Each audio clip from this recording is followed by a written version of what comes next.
Anggota Komisi 8 DPR ini, bagaimana analisa Bapak atas fenomena ini? Iya, tentu fenomena ini adalah fenomena yang aneh gitu ya. Ya. Di sebuah negara yang menjunjung tinggi religiusitas, keberagamaan, ternyata agama itu mengalami semacam pseudo religion. Ya. Jadi keagamaan palsu.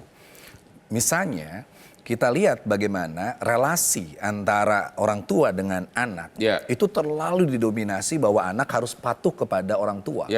Maka ketika beberapa kasus pembunuhan, termasuk juga anak disuruh untuk nurut kepada bapaknya, timbullah seperti itu dan anak takut. Itu ada persoalan dalam kita menyampaikan agama. Begitu pula relasi antara laki-laki dan perempuan. Di mana laki-laki harus bekerja, perempuan di rumah. Dan ketika itu terjadi, maka beban itu ada di laki-laki. Nah itu problem. Sehingga kita selalu mengatakan di Komisi 8 bahwa agama itu harus kembali kepada nilai substansional. Yaitu saling menyayangi, saling menguatkan, saling mendukung, relasi kesetaraan. Tapi kalau ekonomi parah gimana saling menyayangi? Nah, poin kedua yang terpenting itu adalah soal bagaimana faktor kemiskinan itu, atau istilah saya Bang Hotman, jangan sampai kemiskinan dan orang miskin dijadikan komoditas oleh pemerintah. Sehingga angka-angka itu dipakai untuk kita melakukan pinjaman ke luar negeri.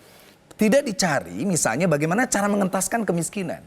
Nah saya ingin katakan Pak Nahar tadi misalnya, program Kementerian Pak Nahar itu program terbaik. Tetapi anggaran kementeriannya itu anggaran paling kecil dan tidak bisa menjangkau. Sehingga isu apapun tentang bagaimana cara mengatasi kekerasan di keluarga, kekerasan terhadap anak dan sebagainya itu nggak nyampe. Itu jadi yang saya maksud bilang. Bapak program dari Kementerian Pelindungan Anak Perempuan itu praktis? Teoritis. Apalagi apa yang disebut dengan kendala birokratif seperti yang Bang Hotman bilang. Sehingga beberapa kasus, bayangkan aja selama 2023 itu ada 1.210 kasus pembunuhan berlatar belakang keluarga.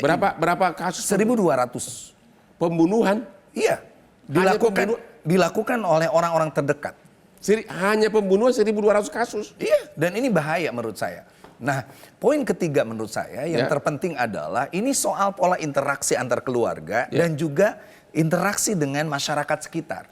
Sehingga beberapa kejadian yang menimpa itu rata-rata keluarga itu tertutup, masyarakat pun tidak peduli.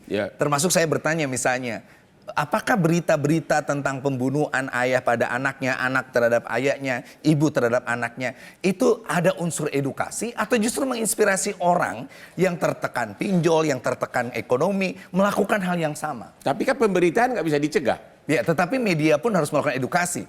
Kalau Bang Hotman lihat di Netflix, ada satu film menarik sekali tentang kasus The Burari Death di India. 11 orang bunuh diri. 11 orang. 3 generasi, neneknya, anak dan menantunya, dan anak-anaknya. Padahal ada yang S2, master di bidang ekonomi dan sebagainya. Tahu nggak kenapa mereka melakukan itu? Kenapa? Salah satunya adalah masyarakat tidak melihat ada konflik psikologi di dalam yang dilakukan salah satu anak bungsunya yang kerasukan bapaknya yang meninggal. Itu yang poin pertama saya katakan. Nilai keimanan kita harus kembali dipertanyakan. Sehingga kita bertanya dalam pola keberagamaan di Indonesia itu. Kapan nilai keimanan berakhir lalu muncul permulaan kita tiba-tiba masuk kepada hal yang bersifat tahayul. Tahayul tentang bahwa suami, bapak harus diikuti, bahwa anak harus nurut dan lain sebagainya. Itu harus dibuka komunikasi yang lebih lebar menurut saya. Jadi Bapak melihat faktor keimanan dan faktor ekonomi nih?